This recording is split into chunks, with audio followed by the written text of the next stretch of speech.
Ngiye kukwereka uburyo wafata video nziza ukagira ngo wakoresheje kamera. Mu gihe ufite telefone iciriritse ugafata video nziza ku buryo umuntu wese ayibonye akagira ngo wakoresheje kamera. By'akarusho nusoza iyi video ndakwereka application ifata video neza muri telefone. Utitaye ngo ni kuri Airtel Imagine, Reason to Imagine cyangwa MTN ikosora. Ikintu usabwa ni ukureba iyi video, wayikunda ugakanda like, ubundi ukambwira iyindi video nzagukorera muri comment. Reka turebe uko bikorwa. Ngiye kukwereka uburyo wafata video nziza ukoresheje telefone yawe. Abantu benshi bajya bibaza ati se nakora video nziza nkoresheje telefone yanjye, ati se ko mfite telefone ka make nakora video nziza gute? Icyo kibazo cyakemutse. Niba ufite Airtel to Reason Imagine, buno buryo buragufasha kuba umenya uburyo wafata video nziza ikaza igaragara neza ku buryo umuntu ayireba ukagira ngo wakoresheje kamera. Waba ufite MTN ikosora, uraba wakoresha telefone yawe igafata video nziza ukagira ngo ni kamera. By'umwihariko ndibuze kukwereka application yizewe mu gihe ufite application igutenguha ya telefone idafata video neza. Ndibuze kuba nakwereka application iribuze kuba wa downloadinga noneho ukaba wakoresha muri video zawe kugira ngo zikomeze zize zigaragara neza. Ndagusabye ngo niba ari ubwa mbere ugeze hano ukande subscribe, wisabonesha, ufungure kukazogera kugira ngo ibyo nkora uzagira ushaho kubibona. Ikindi utibagirwa like. Reka turebere hamwe uko wafata video nziza.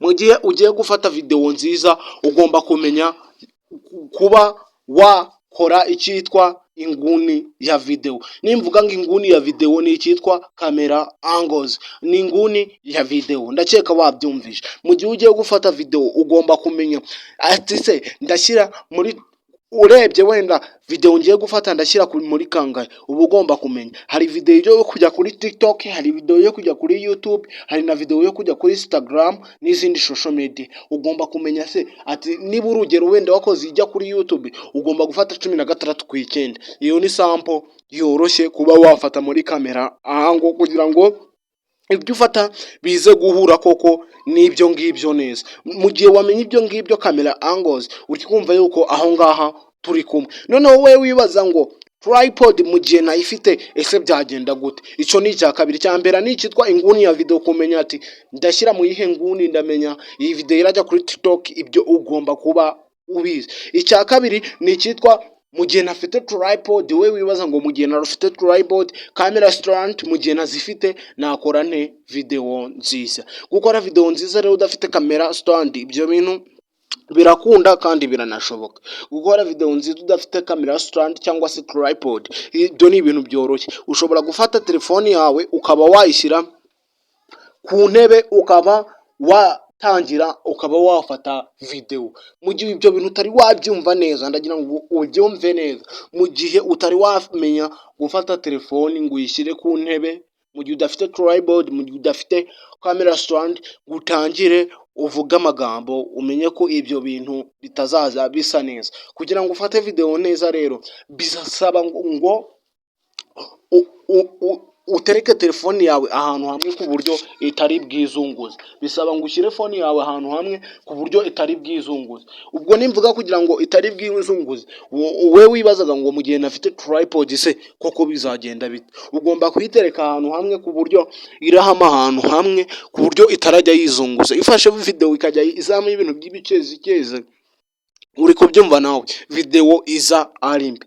Noneho ije ari mbi bituma n'abantu batayihanga amaso. Noneho mu gihe ufite tripod ni ugufata tripod ukayishyira kuri telefone neza nka gutya. Wamara kuyishyira kuri telefone yawe neza ugatangira ukamanuka ikintu. Reka ntanga urugero ku ndabo. Indabo nizo ndakoresha muri iyi video bibereka. Indabo mu gihe ugiye gufata indabo, fata telefone yawe uyimanure gake gake, uyimanure ugerageze wisanishe n'izo ndabo. Wirinde kujya kure cyane y'izo ndabo cyangwa se kujya kure ku buryo utarazegera, ahubwo izo ndabo use nk'uzegera ariko utazegera cyane. Noneho ni mu gihe uri gukoresha intoki, ngende kwivugisha ku bantu bafite intoki. Niba ufite tripod uze kubyandikira munsi nawe nzagukorere ku buryo wakoresha tripod.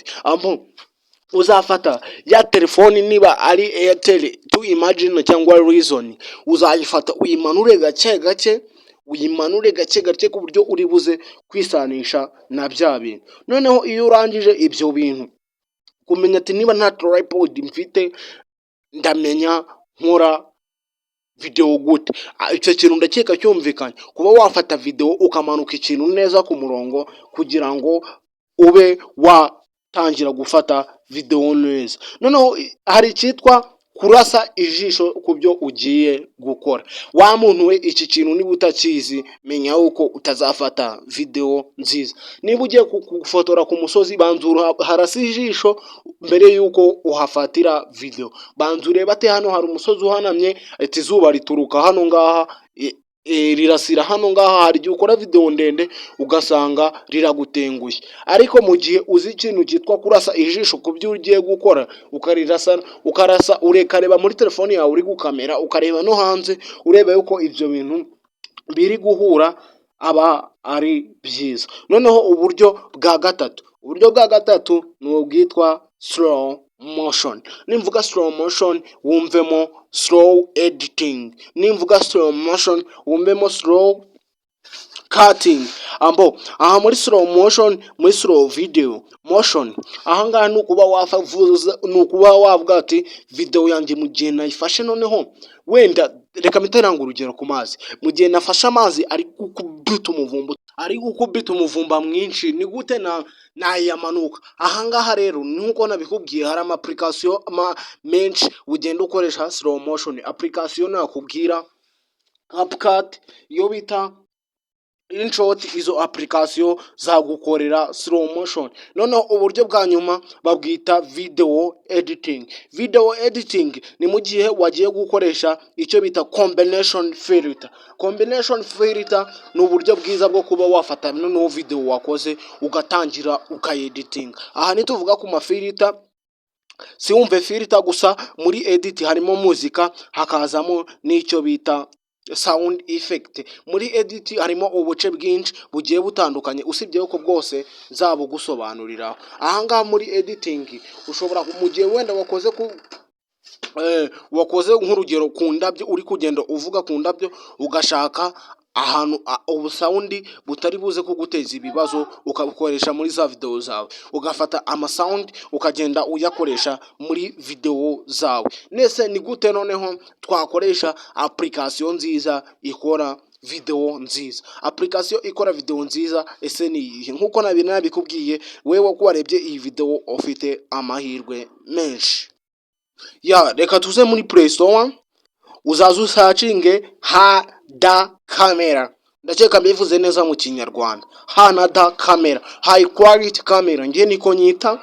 Uzaza uyisearching, ni kamera ikora video neza. HADA camera, high quality video camera editing. Uzaza uyidownloading rero ube watangira kuyikoresha. Ni application imeze gutya, uzaza uyidownloading uze ukande open ube watangira kuyikoresha. Niba wakunze iyi video ukande like, subscribe, share and comment. Narakubwiye ngo ibintu uzajya ukenera uzajya umbwira muri comment nze tubirebere hamwe. Nitwa Nitangaja, ndabakunda.